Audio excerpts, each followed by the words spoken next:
I called it the United Nations of red flags. It is so many red flags that, I mean, you would have thought I was colorblind because I ignored all of them.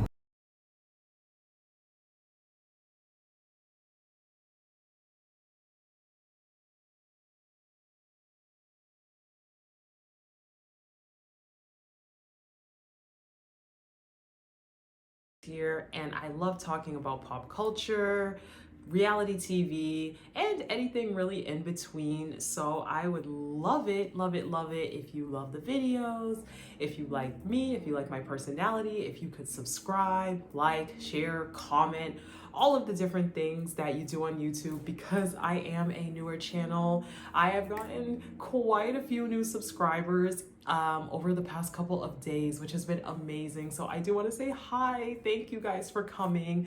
And I do want to let you guys know that I did post a 90 Day Fiancé recap. It was for Sunday's episode, which is season 10, episode 17. So if you are a 90 Day Fiancé watcher, if you are not a 90 Day Fiancé watcher, if you want to just support me, that would be great if you guys could give that a watch. But other than that, today I want to dive in and kind of give my hot takes on this TikTok saga going on. Who the F did I marry? This lady is basically breaking down and talking about her experience being married to pretty much a pathological narcissist. And I really wanted to give my hot take because I actually have been in that experience. And I think that even upon watching the first 5 parts of this, I've already realized how much a lot of narcissists and a lot of people who are like this, the parallels in the way they act. And I think a lot of people watch these kinds of things and think, how did you not know? How did you not see this from a mile away? How did you not understand? And I think that it's only after you get out of these relationships that you realize how many red flags there were. So today I want to talk about parts 1 through 5. I'm not going to play the full TikToks here. I'll probably just put clips of the TikToks. So if you really want to see it, you can go to her TikTok. But I just want to talk about my take and recap it and catch y'all up for those of y'all who have no idea what I'm talking about. So basically, this whole saga started back in March of 2020. This woman met this man on Facebook dating, but they also matched on Hinge. And like the first kind of red flag is that he had the same name. Also, he had a different name on Hinge than he did on Facebook dating, different pictures, different everything, but he matched with her and they matched on both of them. He used a nickname on Facebook dating instead of his actual name. Sorry guys, I'm just grabbing my notes. So one name, one variation. Basically this lady already started the video off being like, there was so many red flags, you would have thought I was colorblind. And honestly, I felt the same way when I was in my situation. Like there were just so many red flags that looking back, when I tell this story, I'm almost like embarrassed because I'm like, there were so many, but at the time you want to believe in the good of people. You want to believe that people aren't going to be these malicious people. And the problem with, and we will see this in her story, the problem with particularly narcissists is that they're not always bad.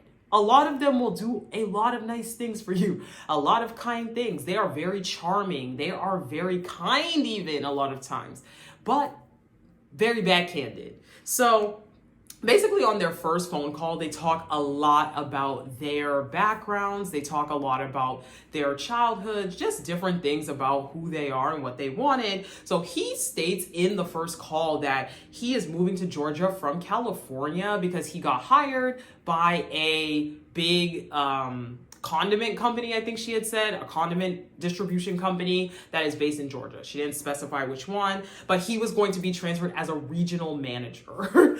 So that's why he was moving to the area. According to him, both of his parents are deceased, but he said his father was a Philly police officer and his mother was a teacher.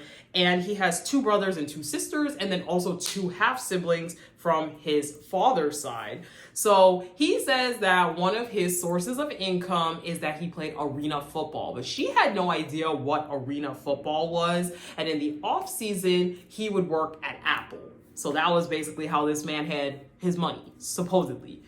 And he was looking to buy a house right now. That's one thing that I guess off rip, he told her, I'm looking to buy a house.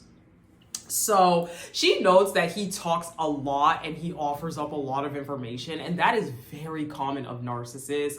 I remember when I first got with the narcissist in my life, that same thing. They offered up so much information, talked all about their childhood, all about these different people, all about their goals, all about how great they are. That is one huge sign of narcissism, talking about constantly how great they are. You know, I play football, I'm the best. I do this, I'm at the top. My narcissist, oh, I won state championships in choir. I won the tennis championships. All of these different things in high school that they won. They love to gloat and talk about all of these things off the top. First or second time that you're ever communicating with them. So I definitely, that is a sign. That's a real sign right there.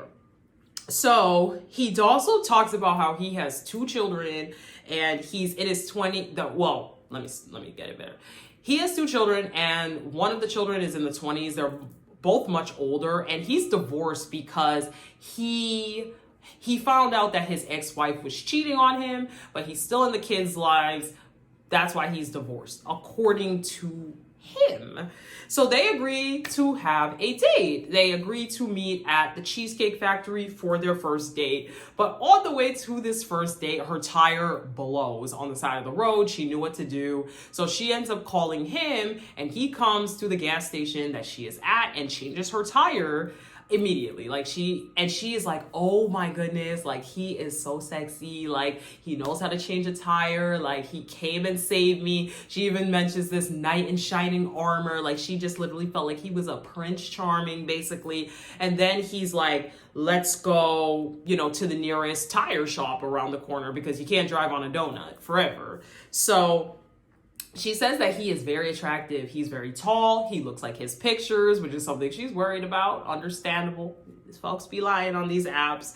And they do end up having a really great conversation on their date. He states that he is 42. He's looking to get married. And he wants it to be for real. He does not want to get hurt like his last relationship again. Narcissists love to kind of paint this picture or start to set the scene that they are the victim. They are always constantly the victim, and they love to set this scene that everybody else in their life did them wrong. That's why they're in the position they're in. Same with the narcissist I was with, how horrible their the previous person they were with was, how that person wasn't serious. No one really understood them, blah, blah, blah, blah, blah, So again, already stating that he wants this to be for real. They both put on the table in the first date that they want marriage. And here's my thing. I think obviously when you are older, you should be putting on the table what you're looking for, what you're expecting, your desires, your wants. I think that's all valid. I think things like having kids, getting married, those are things you should be getting out of the way pretty early on, because I would think those are pretty much immediate deal breakers for most people if they can't get those things they want. But for them to kind of cross all of this, and mind you, everything I just said, she states that this was within the first phone call and the first time they met in person. And they're already on that. And that was also, again, something very similar in my situation. The person I was with was literally telling me before we were even 2 months in that they could see me being the mother of their children. I don't have kids, thank God.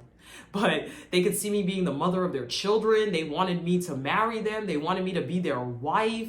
They had found their perfect person. And I'm like, you don't even know me. And I even remember at the time being like, you don't even know me. Like, how are you going to sit here and say all of this to me? So then we go on to part 2, where again, they both establish during this first date that they are ready for marriage. So she says she's in the car and a John Lennon song played. I think I met my wife tonight, and she felt like that was kind of a sign. I will also give context here. She does say that she is very religious. So I do think she's one to really believe in signs. I believe in signs too, so I'm not going to completely clown her or anything. I do believe in signs. But yeah, she says she's very religious, very spiritual, and that does kind of come up in this whole thing. So they sat in the car and they were just talking about their lives, their experiences. Again, just going over every single Okay, y'all, so my camera cut off on the last part, but basically we left off where he claimed he was on an arena football team and he had won the championship. And she again mentions a lot of times that he talked about arena football, but she would tell him she didn't really know about it or know much about it. And so she had asked him like, oh, they have championships? And apparently he got like very offended that she would ask that question, which is another really big thing of narcissists. Like they get highly offended at simple statements. That was something that happened a lot with my narcissist, where I would literally just ask a question, or if I didn't know something, he would get so upset and be like, how do you not know this, you effing idiot, basically. Like, and I'd be like, it's a question. Like, I'm so sorry, I don't know everything about the things that you know about, but okay. So found it interesting how she mentioned that, because I do find that that is something very common with a lot of narcissists. But they do talk deeply about what happened with the ex-wife, and he did not volunteer the info, she asked. So, you know, she also talked about her exes, and she mentioned that she dated somebody that she worked with, and that apparently became something that was a problem in the relationship. I think that I've said this from day one. When it comes to relationships, yes, I think you could talk about your past. I think you should talk about bigger things earlier on. But I am of the belief that you definitely should not be divulging and volunteering too much information, too much about your past, too much about what happened with your exes, because abusive and manipulative people will take that information and use it to manipulate and abuse you. So didn't think that was a great call there. But I think obviously if you're asking somebody about, hey, like, what did you do in your relationship, then of course you're gonna have to kind of give up some info too, right? You can't ask for info and not really give up info. So at this point, mind you, this is in 2020. So they basically are seeing each other back and forth, but Georgia is shut down. So everywhere was shut down. So she's basically talking about how they needed to decide where they were going to quarantine, and he had a studio, but remember, he was telling her over and over again, I'm getting a house, I'm getting a house, I'm getting a house. This is just a temporary location. You know, he was saying he didn't want to get a house, and then he meets somebody and they don't agree on that. So he just wanted to wait it out. He's looking to get a house. He's looking to get a house. Which I always think is very weird when men say that, because one of the guys on Love is Blind also said that he had a 4-bedroom house, Jeremy, right? And he sold it, and then because he wanted his wife and him to find a house. I always think that's sus, but okay, whatever. So it was temporary, the studio apartment, and he was in it because he was looking for a house. So she is living in a 3-bedroom, 2-bathroom townhome, and she states that first off, she does end up inviting him because her house is bigger, but she did not realize how much of a red flag it was to invite him, because that gave him the idea that bing, bing, bing. Mind you, our first date was March 7th. And within about 2.5 weeks, Brian Kemp, our governor, shut Georgia down. We were going to be on lockdown. So during those 2.5 weeks, we talked every day. We went out again at Red Lobster. I remember Red Lobster. But everything was going great. The issue was, where are we going to quarantine? So the question was, are we going to quarantine at his place, which he had like a studio type of situation. Like, it clearly, where he was staying, I was like, it's like a studio apartment, but he kept telling me like, this is temporary because I'm looking for a house. Like, he showed me the email from a woman who worked at the company where she was out on maternity leave, but she was putting him in contact. She's my next victim. She's my next person. She has something that I can use and I can have. And that is absolutely how they work. They'll see that you have money. They'll see that you have resources, opportunity, whatever it is, something that they want to latch on to and use, and they will stick with you. And so her having this 3-bedroom, 2-bathroom townhouse by herself, he was like, oh. So they grew up. So she did state though that she was not happy about living together. Like that was not something she wanted. She grew up in the church. Living together out of wedlock is definitely forbidden for her, and she just really did not want to, she didn't really want to live with him.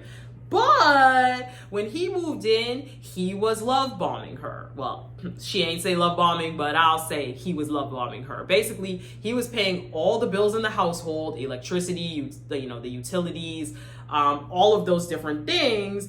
But he wasn't paying her bills. So she was basically saying that now her checks were basically for her car note and whatever she wanted. And then he came in and was paying all the bills in the household. So because of that, she said, look, I'm not proud of myself. I'm not happy, but I love the feeling of not having to worry about how bills were going to be paid. I love the feeling of just saying my checks are solely for me and everything else is going to be paid. So because of that, she was able to kind of in her head justify living with this man out of wedlock. He also helped with the cooking, the cleaning. So once again, for those of y'all who are not familiar with narcissists, this is the love bombing phase. They will do nice things for you. They'll shower you with attention. They will be the man and the person of your dreams. It's the love bombing phase. So at this point, they decide that they do want to look for a house for the both of them. And he shows her some paperwork from Chase Bank saying that he was approved for a $750,000 mortgage. She just shows him a paper, but where that paper came from, but if someone shows you a paper from the bank, I think you're gonna believe it, especially because at this point she had no real reason to not believe him. So then we move on to part 3. So part 3, he discusses more about how he is kind of qualified for this mortgage, where he makes his money, because again, she said that he was working at Apple and doing arena football. So kind of strange job situation going on there. And he claims that he invested the money that he made from being in arena football to pay the mortgage. He talked about how he has multiple streams of income, including an offshore bank account. And she was of course confused because, baby, if somebody creatively comes up to me and says I got an offshore bank account, I'm like, And he tells this whole story about how in US banks, you're only allowed to have a certain amount before they start taxing you. So apparently he was like, everybody knows that you should have an offshore account. Again, typical narcissist behavior. When they're doing something sus, they'll try to manipulate and gaslight you to make you feel like you're the idiot that doesn't know what they're doing wrong. You're the idiot who's not hip to what you should be doing. So that's what he did. Eventually they go house shopping and they do put an offer in for a house. Well, he claims he did. Now, one huge thing is that she never saw any of this paperwork on this first house. Nothing. She trusted that he was taking care of it and never really asked to see evidence, never asked to see proof. Now, I ain't gonna hold you. I ain't never done that before. If I'm doing something with a partner, I'm seeing everything. Me and my fiance, we moved into this apartment together, and I was like, let me see every single paper here. We gonna sign every single paper together. You know what I mean? I want to know what is going on. So that to me was very odd that she was just cool with basically, I guess, him supposedly doing everything. And I guess he was going to get the house on by himself. The mortgage was just going to be in his name, nothing in her name, which again, that's fine. Plenty of couples put mortgages in one name, but it's just odd to me that there was no prying for further info. That part I don't really get. So at this point, the bank is asking for, or the lender or whoever is asking for proof of funds. And she's wondering why they're calling her, asking her this when he was supposed to be the one taking care of this whole thing. She didn't even think her name was on the mortgage. So she was really confused as to why they were calling her. So this man also told her that he put down earnest money on the home, which is basically like money that can go towards like whatever the house needs. You just put it in an account. So he put down $5,000 of earnest money on the home and says they will do a virtual closing. And he told her that that was going to happen because it was COVID. Now, I'm not a realtor, I'm not in real estate, but I don't think that's a real thing. So one random day she gets a call from the realtor asking about the house, and she had no idea he put an offer in. And she's wondering, no, I'm sorry. Scratch it, I said it wrong. She calls the realtor asking about the house, because at this point it's like, well, you know, what's going on, what's happening? And she sees the house listed on Zillow or Redfin, one of those websites. So she calls the realtor to ask because the house is off the market now. And the realtor is like, girl, what? Like, what are you talking about? Like, no one, like, what? The realtor's actually in shock and is like, wait, he put an offer in? What you mean, girl? What you mean he put an offer in? So she is wondering now at this point, the lady making the TikTok, she is wondering at this point, what is going on? Where is that $5,000 of earnest money? Because this realtor basically said there was no offer put in. Like, that was not a thing. And so it says it's under contract on realtor.com. So because it says it's under contract, he tells her, yeah, baby, I told you I got the crib, like, it's under contract. So part 4, they go to Home Depot, they start to pick out furniture, they're taking pictures of the SKU numbers and everything. And at Home Depot, they're basically, they ask like, hey, we're gonna move in June. Is it possible to just hold this stuff until then? They say, yeah, you need to pay a $500 deposit. So she watches him pay for the new set of appliances, like $500, and then that is that on that. They go to a furniture store, and he is, taking pictures of everything for later. And then he says, oh yeah, we can buy them online. Again, at this point, she's thinking nothing's wrong. This guy is just doing. And mind you, in this process, he's putting money down. He's putting money down. He had put money down for those appliances. So it was crazy. So now we do a little fast forward to May 2020. So in May 2020, there is no inspection done on the house. And there does need to be an inspection done. So she asks him, like, what's going on with the house? Like, what's happening? And he tells her that the inspection can't be done because of COVID. So she, at this point, is starting to question what is going on. And this happened to me. This part I really felt. She basically says that she started to wonder why. What was going on? Why is this happening? Like, why are things not making sense? But she gaslit herself out of it because it's like, maybe I'm not used to a man treating me right. Maybe I'm not used to a man who gets shit done and I don't have to be on top of him. And this happened to me a lot. When I first was in my situation with the narc, he would say and do things that were awful. He would say and do things that no one should ever do to a partner. And I would constantly tell myself, I've never been loved before, so I'm making this up. And I made the mistake once of telling him that out loud, right? I made the mistake of being like, oh my God, I know that because I haven't really been loved. I just, I have a hard time believing it. And from then onward, anytime I would try to call him out on his behavior, he would say, it's just your anxiety talking. It's just your mental health issues talking. Like, I love you. I'm here.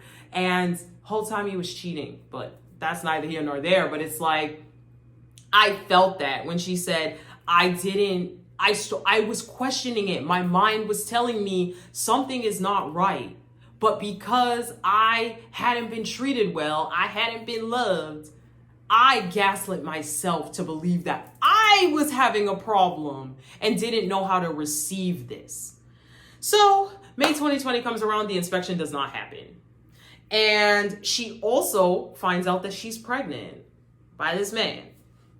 So he is excited. She's like, oh, hell. Like, she is really not happy, though he is ecstatic. But for her, she's like, I'm plus sized, I'm unmarried. Like, there's just multiple reasons why she is not ready to have a child with this man, which is understandable. So at this point, she's pushing to get into this house. She's like, oh, we are not raising a child in this town that she lives in. We need to get in this house now. And she is just really like trying to get on him because enough is enough. And as she said, he always had an answer. He always said, oh, baby, I got it. And that's the thing. They will always have an answer, but it ain't true. It's a bunch of lies.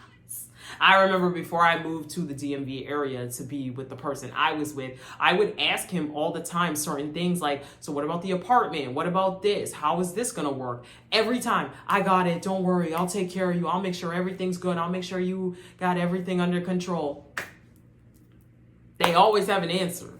They always have an answer. But behind the scenes, they ain't got nothing.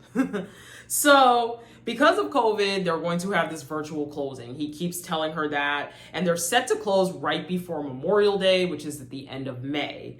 So she remembers asking herself, what if they don't get the house? And I remember that. That's something that happened with me, with my situation. I remember being like, what if we can't get into this apartment? Because I had put it all on the person I was with because I was not living here. We were long distance. I was living in Boston at the time. And I was like, so I'm going to need you to do a lot of the on hand stuff. And I remember being like, what if it doesn't work out? And same thing, gaslit. She gaslit herself. So she says she gaslit herself again to be like, I'm just not able to feel this. I'm not able to understand. I've never been loved. I've never been treated well. And so once again, she gaslits herself and moves on forward. So in part five, there was always an excuse, always an excuse about the house, why it wasn't closing, why this wasn't happening. This person was out because of COVID. This person was sick. This had to be pushed back. And she was not involved in this house closing process like in a normal relationship, which again, that part I don't really understand. Because they live together, right? It's not like they were long distance. One person's here, one person's there. It's like you guys both live in Georgia. Like, why didn't you just, I don't know. So for me, I get it. I get trusting a man and wanting to put it on your man and he steps up, but I don't care. I don't care how much of a leader my partner is. I still will be involved in every step of every way. Like I said, child, we got this apartment and I was involved. We toured apartments together, even though my partner lived in this building and we just moved to a bigger unit. I still was like, I want to tour these apartments with you because I want to know what's going on. So I don't get this part. And she just didn't really know about the process, she said. So she was very pregnant, not very pregnant, but stressed out, pregnant, really not doing well at this point, and the house did not close. Surprise, surprise. So she basically tells her that Holy Spirit told her to look at this house on realtor.com. Be like, just go look at the house, see what's going on. This was on June 5th, and it showed the house off the market. The house was completely off the market. She is confused. Remember, I did record, again, I was recording audio diaries just about every day. When something didn't sit right, I would verbally record it in the audio diary because I was like, I don't know what it is, but there's something. That was the theme of our relationship. I don't know what it is, but I know there's something. And so I remember talking to myself in my little prayer closet because that's where I would do my recordings. And I remember thinking, what if we don't get this house? Like, what if he's lying? But again, there goes that thought process of, Why would he lie about this? Like, who makes up that they're buying a house when in fact they're not? And then he's showing you all this paperwork. Like, come on, you can't be that jaded. So she calls the real estate agent of the seller and is like, hey, like me and my husband, although they were not married, she still referred to him as her husband. Me and my husband, you know, we were really interested in this house, but we see it's off the market. And they were like, oh, this home closed yesterday. That was June 4th. So at this point, she asked about the buyers and they say it's an older white couple. She just wanted to know that information for herself. So she now fully realizes that he was lying about the house being under contract, that it was never their house. There was never any process. And she says at this point, she thinks that he's going to say that it's a bad deal. She's like, I predict that he's going to say it's a bad deal, but I want to see how he's going to reply. So she basically says that she confronted him about it and that his friend, the realtor, said that it was a bad interest rate because this guy had told her that she's not doing the closing through the real estate agent that they were like originally working with, but that instead his friend, who is a realtor, was going to do the closing and get the business. He was going to give the business to his friend.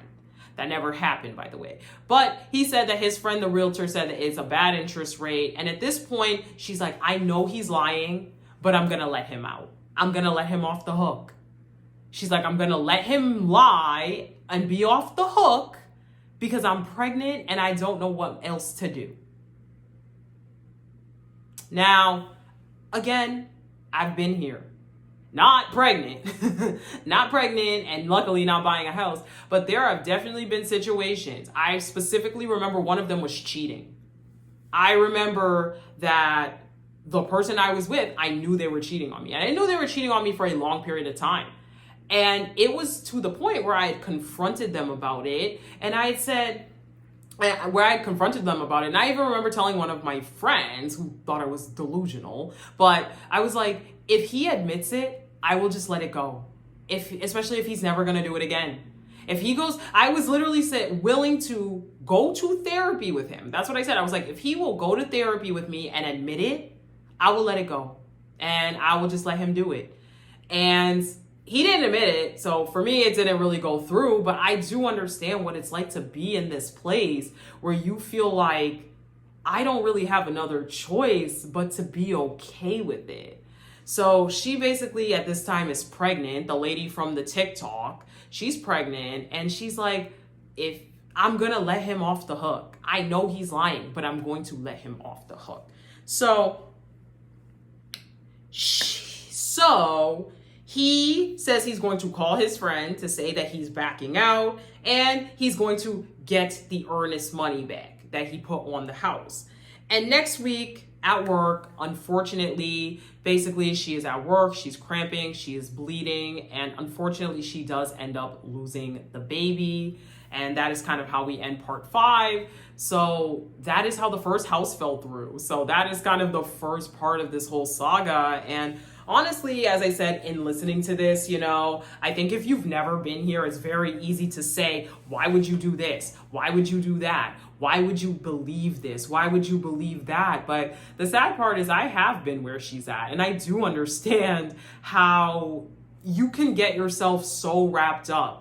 The best thing that these people do is they know how to manipulate their victims, manipulate your mind. And yes, they unfortunately do tend to pick people who are insecure, vulnerable, don't have a lot of friends or family around. Like they pick people who are in a position where they can do that molding.